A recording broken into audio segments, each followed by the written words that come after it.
thank you so much for joining us here for this very, very special event. My name is Mavis Robinson, and I'm the Administrative Director of the Bourne Historical Society. I usually will introduce these events, but this event is so special, we have a special person to introduce it.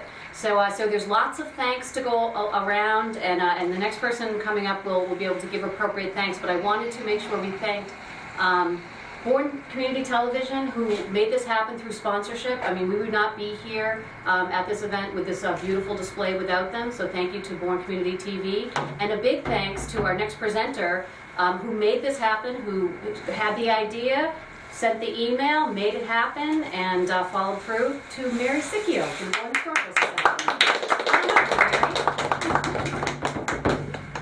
I'm just very pleased that the exhibit is here, and I need to thank Diane Flynn, who supported this for happening.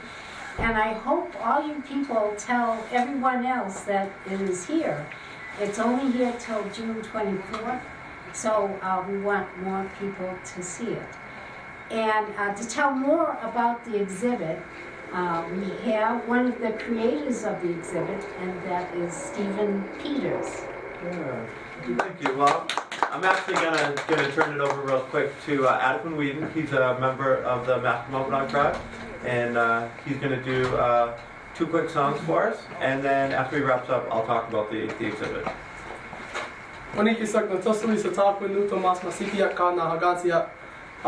Good day, everybody. My name is Adam Whedon. I'm from the Wampanoag and Narragansett Nations. I just want to say thank you guys for coming and taking part in in viewing this exhibit. It definitely was something special to work on. I was appreciative of the opportunity to take part. But I'm gonna open it up with just a welcoming song, just to set like a positive vibe. This drum that you see here is made out of deer hide. But this is a smaller drum. Usually, like the song that I'll be singing, you'll see many gentlemen sitting around a drum, and sometimes even women singing behind them as they sing this song I'm going to sing.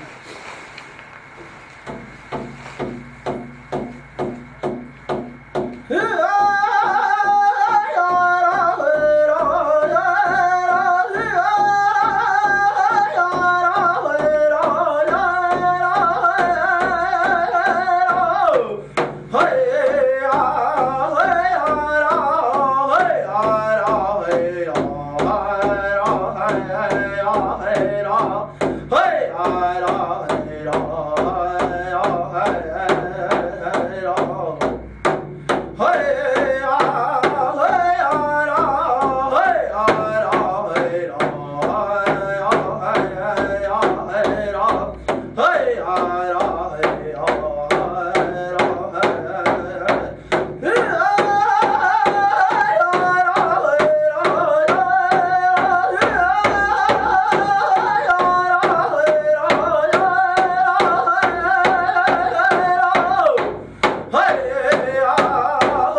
So that was just opening song. The sounds that I'm making, there's not really any words in that song, but in some of our songs we do actually incorporate words, and they'll have like different meanings behind them. All these songs are made by different people, and just to have the opportunity to sing that song that somebody made for a particular reason, you know what I mean? And just given that gift, it's very meaningful. So I just wanted to share that with you guys. But the next song I'm gonna sing is a traveling song, just to send you guys home with safe travels after you guys do the exhibit.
No,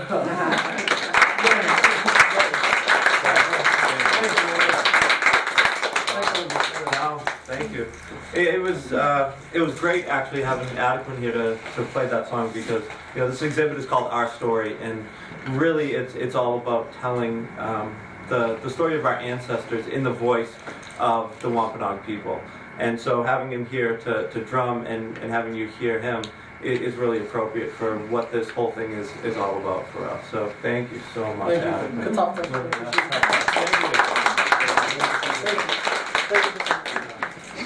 So I'm Stephen Peters, the creative director at SmokeSygnals. It's a marketing and communications company.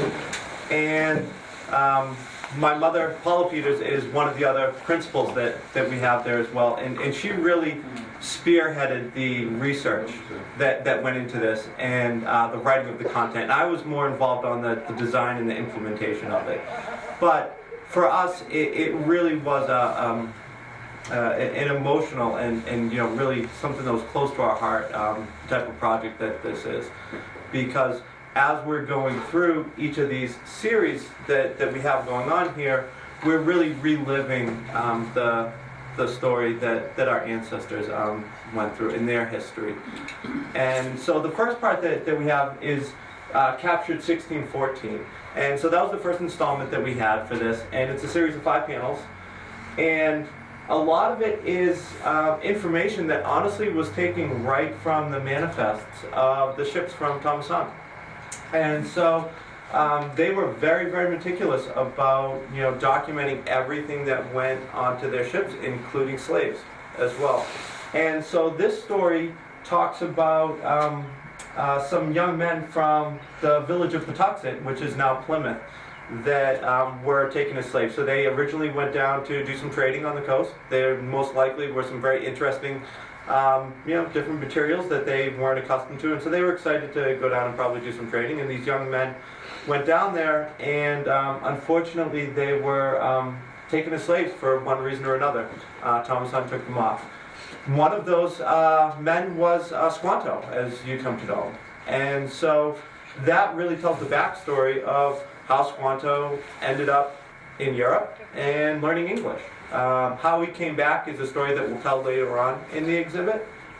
But that's really what happened. And what this series, these 5 panels really are telling is the story of those young men that were taken and the impact that it had on their village as well. I mean, you really had to think about the fact that taking 19 or 20 young men from a village at that time would have been absolutely devastating to your livelihood.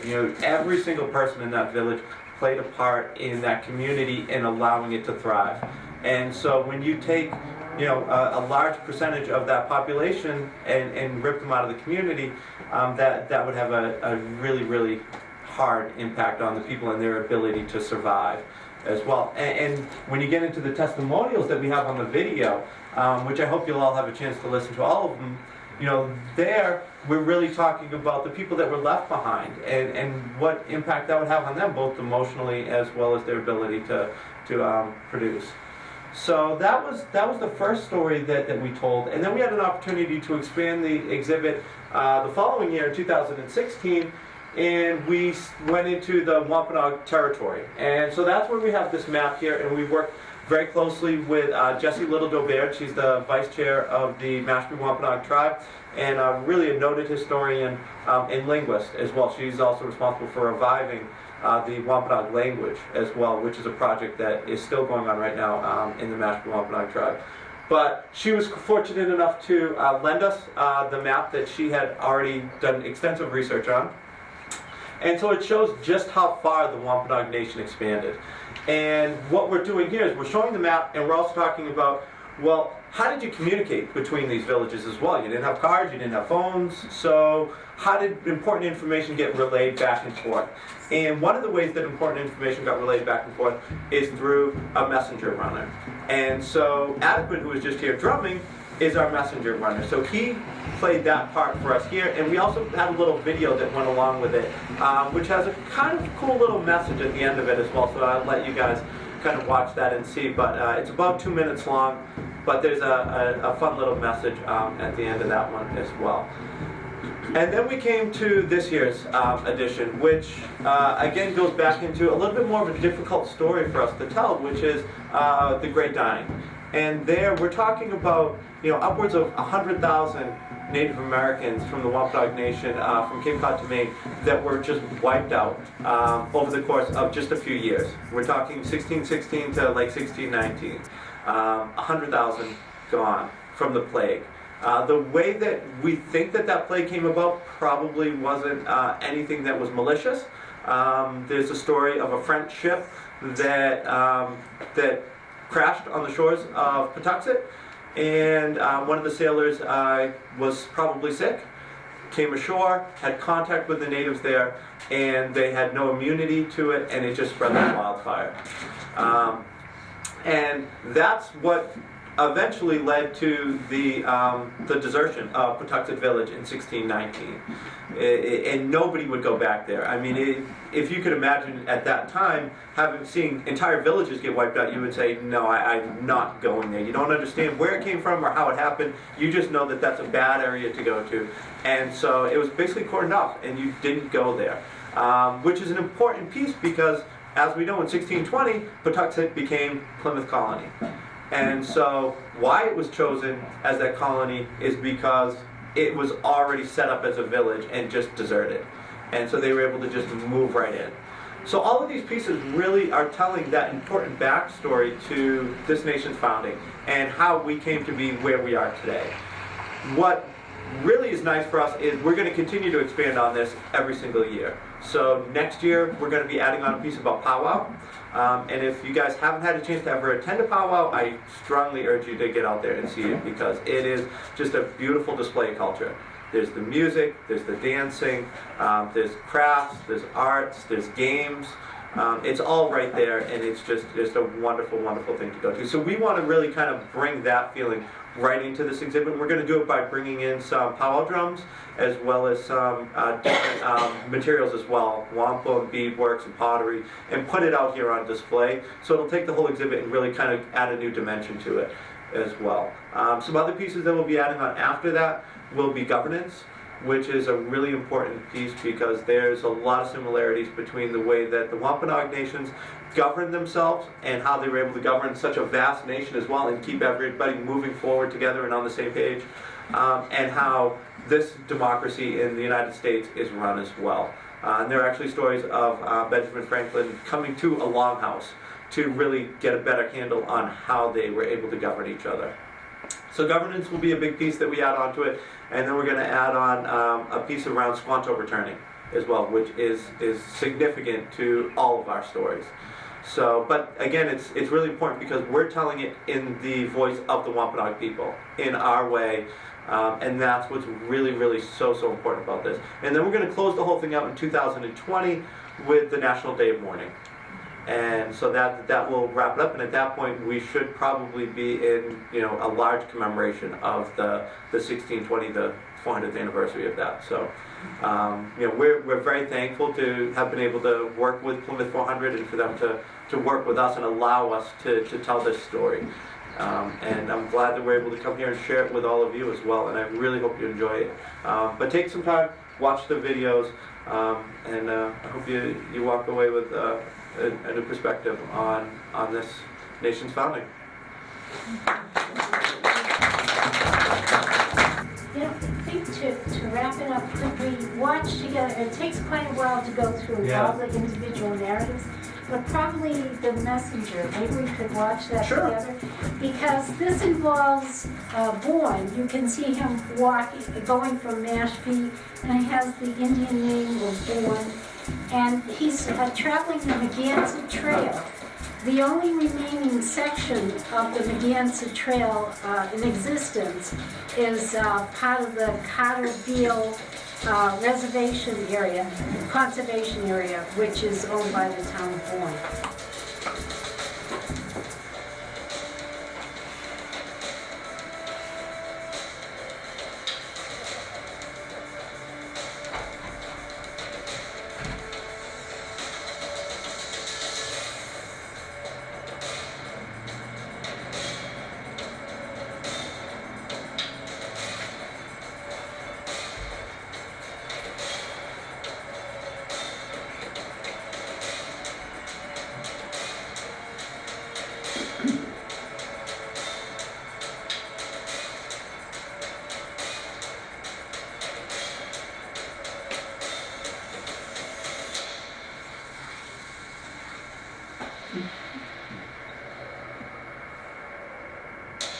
Is that Herring Pond? It is. No? No, I think that's the Mashpee River. Oh. Herring pond. Sorry.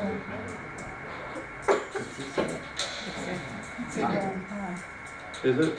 That's what it said on it. Oh, yeah. Oh, okay, yes, we could talk about that afterwards.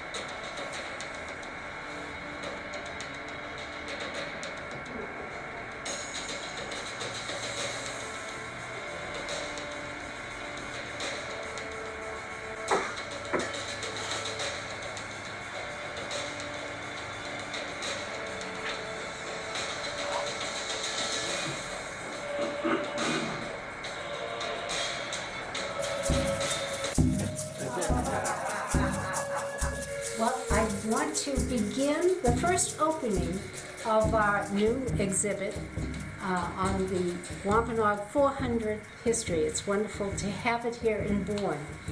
And it's a very slick multimedia design. It's all touch screens, and these are all native people who are telling the story of their history. And I'll touch one of the screens. It's all self-directed. And it takes a while to go through Every day, all the my stories. mother, she weeps. The house used to be filled with music. She would be singing all day. Now, no more. The ship took her only sons, her 2 boys, and the man that I was to marry. When I am alone, I weep for all the men that were taken. But I feel I must be strong and not show these emotions for my mother and father, for I know it will break her heart.